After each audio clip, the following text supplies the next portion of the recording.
Pandya store का upcoming track देखना बहुत ही ज़्यादा धमाकेदार होने वाला है, जहां पर धवल नताशा को देखने के लिए कमरे में आ जाता है। धवल नताशा के पास जाकर प्यार से उसका जो चेहरा है वो सहलाता है और अपने और नताशा के अतीत को याद करता है। जब नताशा उठती है तो धवल पर गुस्सा करती है और धवल को अपने कमरे से बाहर जाने के लिए कहती है।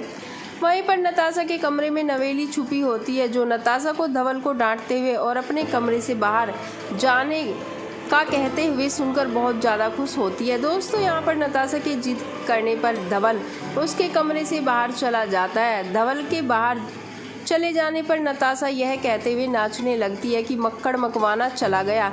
नवेली नताशा के पास आती है और उसे अपने गले लगा लेती है। नवेली नताशा को धवल के बारे में कहती है कि वो सभी लोगों को डांटते हैं, लेकिन उसकी दोस्त बिट्टू ही ऐसी है जिसने पहली बार मक्कड़ मकवाना को डांट दिया है। धवल नताशा की ऐसी खराब हालत देखकर बहुत दुखी हो जाता है। नवेली जो है वो धवल के कमरे में जाती है और उससे कहती है कि अब वो फिर से बिट्टू के कमरे में जाएगी। बिट्टू ऐसे डर जाती है। हेतल अपने पुराने अतीत को याद करती है, जहाँ पर जब नताशा अम्बा के साथ घर में अकेली थी तब हेतल ने ही नताशा को इस बात के लिए मजबूर किया था कि अमरीश के साथ जो भी हुआ है उसमें नताशा का ही हाथ है, इसलिए नताशा को मकवाना हाउस छोड़कर चला जाना चाहिए। लेकिन यहाँ पर नताशा ने हेतल को मकवाना हाउस छोड़ने से मना कर दिया था, लेकिन हेतल ने उसे उकसाने की बहुत कोशिश की थी, जिसके बाद अम्बा सोचती है कि नताशा की लौटने के बाद अब वो अपने घर में फिर से वही जगह ले सकती है जैसे वो पहले थी। अम्बा सोचती है कि भले ही नताशा उसे पसंद नहीं है, लेकिन वो नताशा को इस घर में रोककर फिर से सभी पर अपना कंट्रोल कर सकती है। शांतनु नताशा से मिलने के लिए उसके कमरे में जाता है और उसे अपने साथ फिर से वापस मुंबई लौटने के लिए कहता है। लेकिन दोस्तों, यहाँ नताशा शांतनु से कहती है कि ये कमरा उसका है और वो अब उस कमरे को छोड़कर कहीं नहीं जाने वाली है। नवेली बहुत सारे खिलौने लेकर नताशा के कमरे में आ जाते हैं और दोनों एक दूसरे के साथ खेलने लगती है।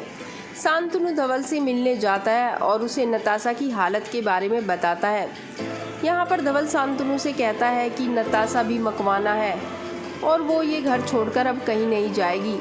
शांतनु धवल से कहता है कि वो अपनी नताशा को पहले ही खो चुका है और अब वो उसकी बिट्टू है। शांतनु धवल से कहता है कि चाहे कुछ भी हो जाए वो अपनी बिट्टू को वापस लेकर जाएगा। नवेली नताशा को कहती है कि वो आज उसके साथ उसी के कमरे में सोना चाहती है। प्रणाली नवेली के पास जाती है और उसे अपने साथ ले जाती है।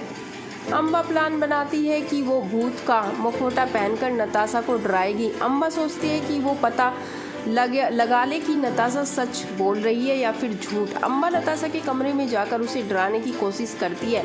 नवेली जब देखती है कि प्रणाली सो गई है तो वो वहाँ से उठकर नताशा के कमरे में जाती है। नवेली नताशा के कमरे में जाती है और किसी अनजान को नताशा के कमरे में देखकर पूछती है कि वो कौन है और उसके कमरे में क्या कर रहा है। नवेली और नताशा मिलकर दोनों अम्बा को तकिए से मारती हैं और बाद में अम्बा का मुखौटा निकल जाता है और नवेली को पता चल जाता है कि ये तो उसकी दादी है। अम्बा गुस्से में आकर ये बोल देती है कि नवेली और उसकी माँ नताशा दोनों ही एक जैसी हैं। इसके बाद नवेली अपनी दादी से पूछती है कि क्या वो बिट्टू के बारे में बात कर रही हैं और क्या बिट्टू उसकी माँ है। अब देखना काफ़ी ज़्यादा इंटरेस्टिंग होने वाला है दोस्तों, क्योंकि यहाँ पर बातों ही बातों में अम्बा ने तो बता दिया है कि बिट्टू उसकी माँ है। अब देखना काफ़ी ज़्यादा इंटरेस्टिंग होगा कि आखिर पूरे परिवार को जब ये पता चलेगा कि अम्बा ने सारा सच बता दिया है तो आखिर कौन सा बवाल होने वाला है। अभी फ़िलहाल तक के लिए इतना ही। आगे का लेटेस्ट अपडेट जानने के लिए दोस्तों, यदि अभी तक नहीं किया है चैनल को सब्सक्राइब फटाफट कर लीजिए। चैनल को सब्सक्राइब, साथ में बेल आइकन को ऑन करना ना भूलें। वीडियो अच्छा लगे तो वीडियो को लाइक, ज़्यादा से ज़्यादा शेयर जरूर करें।